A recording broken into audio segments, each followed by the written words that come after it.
Coffee is for leaders. Leader, like you're put into that role, like, because people trust you, right? And so don't abuse that trust of being, a leader, and, and like exploring your sense of curiosity, in leadership, right? And, as well as like, and at times, like, it's okay to be vulnerable, right? Like, it was something that I had to discover, which, it had taken me a long time, right? It's okay. Like, it's okay. Like, you may not be great yet because you haven't had the opportunity to practice, right? And just need a few more at bats.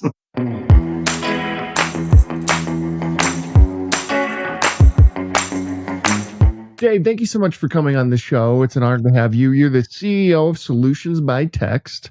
You've led teams at AOL, FIS, ACI worldwide, and now at Solutions by Text. Give us a sense for how you got here. How did you become the CEO? It's a great question, and thank you for having me. I appreciate the it's our opportunity. honor. Yeah. So it was 5 years ago. I got a phone call from a partner at Edison Partners, asked me if I'd be interested in being on the seat, taking a board seat at one of their portcos. I respectfully declined because I didn't think I'd be the best man for the job. But then the conversation had turned into, they were looking at a potential deal, Dallas, Texas, founder-led, family lifestyle kind of a business, two brothers. I'm running sales for ACI worldwide at this time, and I said, hey, by chance, is it the Cantrells, and is it Solutions by Text? He goes, how did you know that? Well, we resell them, and that's how I know who they are. Should we look at the deal? Yeah, sure. Why not? Like, I think it's a cool company. The two founders, like, super interesting, unique guys. But you let me know how I can help out. That was August. Deal falls apart in January of 21. And at the same time, I had commissioned a research piece with Datos, because I'm obsessed with how people view and pay their bills. I built a beautiful business. Me, three guys and a goat. We sell it to ACI worldwide, and it was just that, like, really the digitization journey of how Americans view and pay their bills, right? And it just came back. It was screaming mobile, one-time payments. Now I know a little bit about mobile messaging and how effective that channel is. I know the consumer is going to win, and that's when I had the aha moment. You guys, you missed payments. Like, this will be the next evolution of how people view and pay their bills. Technology is getting better and better. We live in this land of like clutter. We live in a on-demand, real-time. Mobile is like your new social security number. Of the billions of messages that you send in and out the platform, about half are attached to an alert or a reminder. Why wouldn't you try to monetize those transactions? Why are you kicking them out to a payment provider? Well, we don't know anything about payments. I do. And that was the aha moment. And I said, but this time I think I want to be CEO. So I asked the two founders if they would support me in that journey. And I immediately went back to Edison, laid it out for them. And it was a tough, next I guess it would have been, 6-7 months or maybe a little bit more.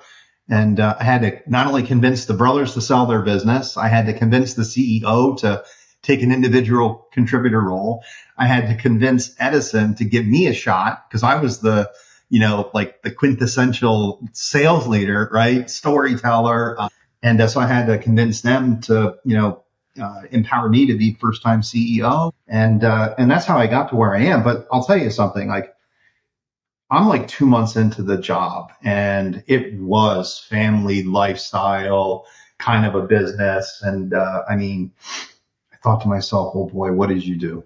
What did you do to destroy your career? And if you had asked me, I would have said we would have been a payment company 4 years ago. Boy, was I wrong. Payments is important. It's embedded on the platform, but I didn't have the instrumentation and tooling to really understand the power of the platform. And what I thought was the worst decision of my career categorically turned out to be by far the best decision of my career. I pinch myself like every day now to be able to, have the responsibility to lead SBT. CEO, just kind of a title. I prefer kind of lead from the back of the room and provide, inspiration where necessary. And I haven't looked back, and it's been absolutely remarkable. That's incredible. So tell us what Solutions by Tech does. By Text, sorry. So Solutions by Text. It's a very literal name. How literal it is. Yeah. Versus all of the companies' names, you don't know what it means, and now you find out 700 years ago they used it in Latin one time, and that's why they picked it. Things like that. Yeah, exactly. We I went down that journey. I couldn't stomach. Coming up with a silly name that nobody would remember or whatever, right? But so Solutions by Text. I can't so we kind of go SBT, right? But so what does SBT do? So we are a compliant-led mobile messaging company that focuses on consumer highly regulated industries. Our platform is called fintechs because we sit in the center of telecommunications and financial services, and so we empower large financial institutions, large lenders, whether that's mortgage, auto, card issuer, marketplace lending, so on and so forth, to meet their consumers where it is that they want to be met over their mobile device. And I really characterize this this platform, which is a subscription.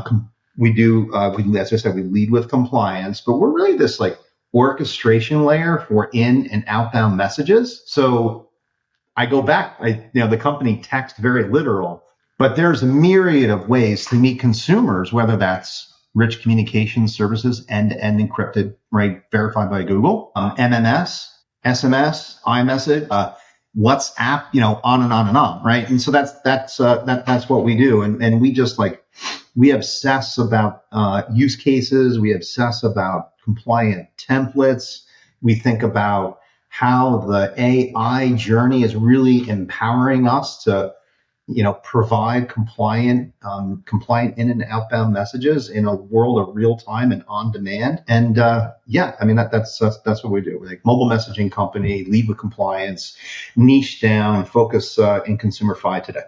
What have you learned about leadership since you took this role? It is lonely.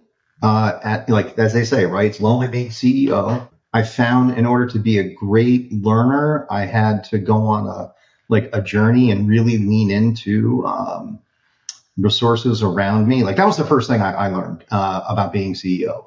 I didn't realize how powerful having great mentors, having awesome financial sponsors, having great operating partners. Because look, I didn't know what I didn't know, right? And I've been very fortunate to surround myself with great people that empower me to be a great leader, right? I like to lead, kind of from the back of the room. Think about being an ally. I think about, empowering people to be the best versions of themselves. When I wrote the original business plan, which then translated into POPE, or plan on a page, I actually started with the culture that we wanted to build, the culture that I wanted to build, which was striking a fair balance between opportunity and accountability, and building a platform where somebody can be the best version of themselves and being an exporter of talent, and giving somebody an opportunity to put their thumbprint on something that they're really proud of. And then later on, they're going to look back at their time and it's I was a part of that. And, I think also about being a great leader, at times you authenticity, transparency, honesty, remove ambiguity, high integrity, and, also being willing to jump in the mud with somebody, because you can't you have to show people how at times how to do their jobs, and yet give them the flexibility to, kind of figure it out on their own. Right. And I think, being a great leader is consistency, clearly communicating, right? No ambiguity, though I do think you have to have a tolerance for ambiguity, right? But for me, I think what has suited me well in being a great leader is being, transparent, really straightforward, high energy. One of our values is ally, and it's meaningful because I want to be allies to one another. I want to be allies to our customers. I want to be allies to the industries that we service. And I think those are the qualities of, of great leaders. And I think I think it's like table stakes to be good at your job. Like you just like if you're in a SVP, VP, EVP, C-suite, you're going to be good at your job. But I also think that there's also a balance between you got to be easy to get on with, and you got to be a good person. Like you got to be a good person, and that is what I really take away from like being CEO at SBT. I think is so cool being able to build a culture, that I had just described, and working with people that are willing to like take the hill with you, and doing things that, are special, right? It's the best part of my job. And I think, leader, like you're put into that role, like, because people trust you, right? And so don't abuse that trust of being, a leader, and, and like exploring your sense of curiosity, in leadership, right? And, as well as like, and at times, like, it's okay to be vulnerable, right? Like it was something that I had to discover, which, it had taken me a long time, right? It's okay. Like, it's okay. Like you may not be great yet because you haven't had the opportunity to practice, right? And just need a few more at bats. Yeah, that's awesome. How are you thinking about AI, and how are you guys integrating it and using it?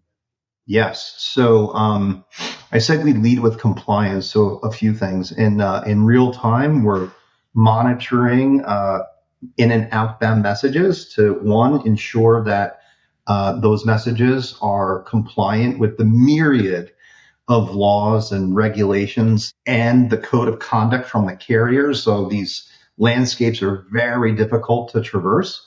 So you need to be super mindful of, is it the right message with the right content? How many times did I reach out to Clint? Where is Clint, right? So all of these rules that we need to follow. Is it Clint? Did his phone get deactivated? So we're monitoring all that sort of in real time, and scoring these messages to keep our customers on the right side of compliance.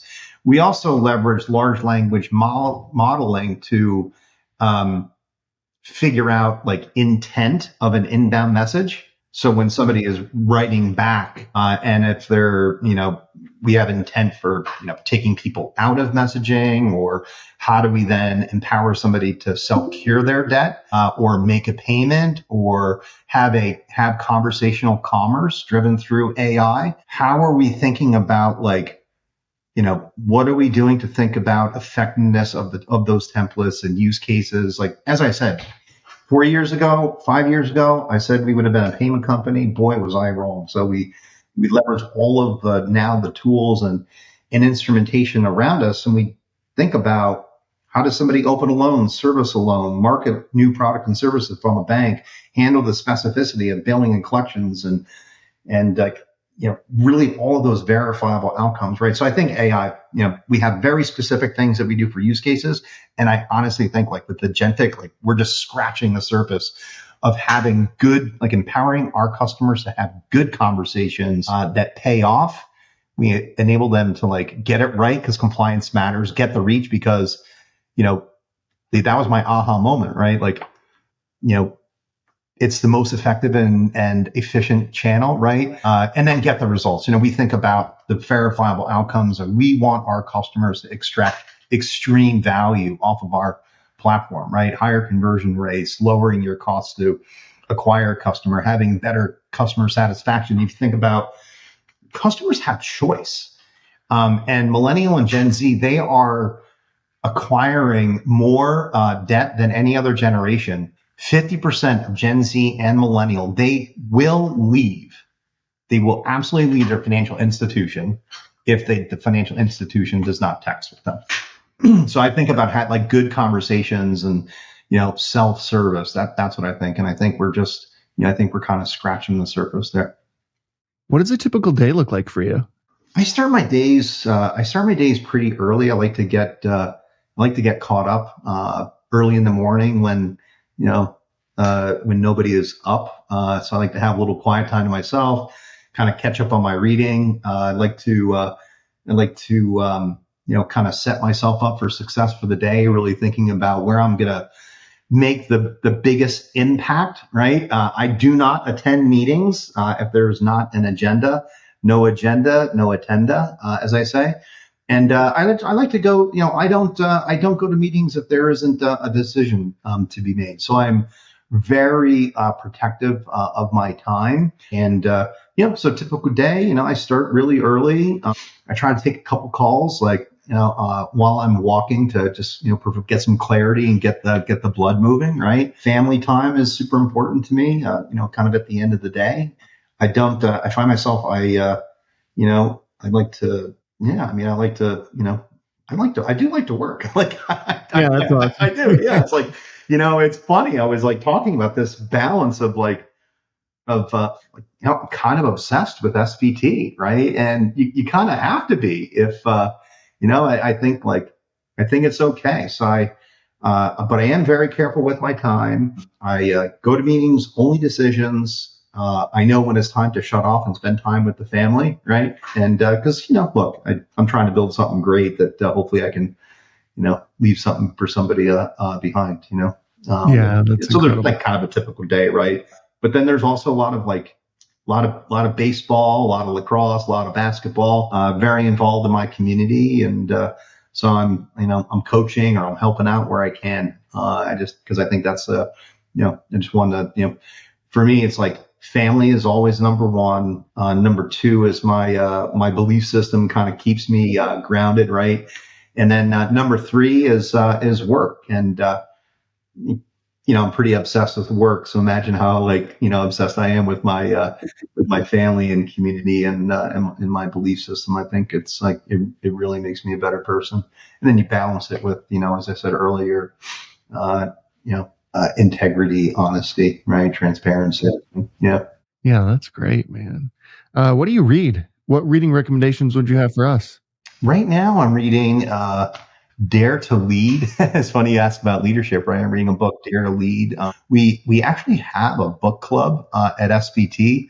We have a culture of curiosity. One of our values, I had mentioned ally, but one of our values is pioneering. So we're pioneers. And so we have a really great group of people that have a super high sense of curiosity. So anyways, I'm reading Dare to Lead, kind of going back to the whole leadership thing. I think, leading today in this world of remote work introduces a whole new set of challenges, right? I think, just generations, it adds we have people that absolutely do not know what going to the office was even a thing, and we're growing rapidly. So I'm always trying to hone my leadership skills and really lean in on that. And so that's what I'm currently reading. I not that long ago, I read Ben Horowitz's book, The Hard Things, the hard thing about hard things, right? That was like, for me, it's it's a good one. It really hit me because it is hard, right? I mean, it's hard. And I try to explain that to people. Everybody looks at, they look at SVT and it was a family lifestyle led business. And now we're a category killer. And everybody believes it was like a straight line, straight line to the upper right quadrant. And no, a lot of nights waking up in cold sweats, right? Did I make a good decision? Did I not make a good decision? Yeah, because it is hard, right? But hey, you know what?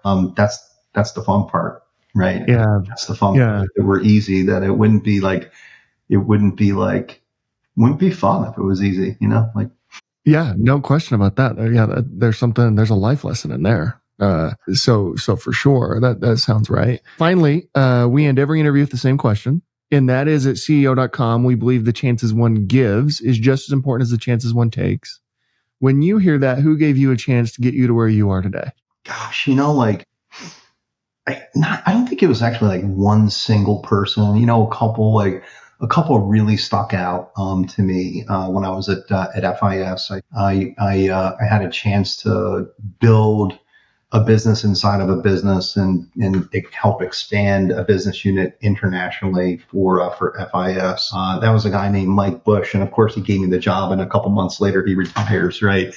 But that was really my first crack at being getting that international exposure, leading a business. So that was really instrumental because he kind of took me from a, sort of individual sales contributor guy, and and I was a pretty good salesperson. But then he gave me a chance to become a leader. So that was my first crack. And then the second guy, was a gentleman named, Phil Heasley, who, he was not met with a ton of popularity, but, he really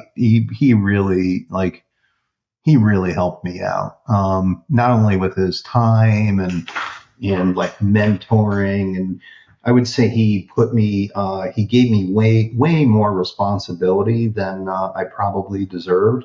And he made me step up, right? He made me step up. And even to this day, he's well retired. And I mean, my gosh, he was the vice chairman of Visa. He was the CEO of First USA Bank, senior level guy at Citibank and JP Morgan Chase. And then, I had the privilege to work with him. And, yeah. And, so those two stick out, but so many people along the way, I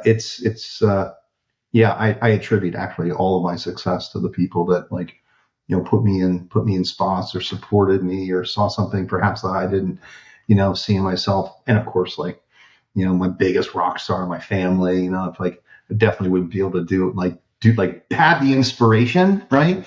To be able to do this if it really weren't for those guys, as well. But, too many people, that I think about, even the smallest of gestures oftentimes go an incredibly long way, because you just don't, when you're sort of living in the moment, you just don't know what you're really capable of, right? Until somebody gives you the chance. And a lot of people gave me the chances along the way. And it was interesting, and that to me was super inspiring.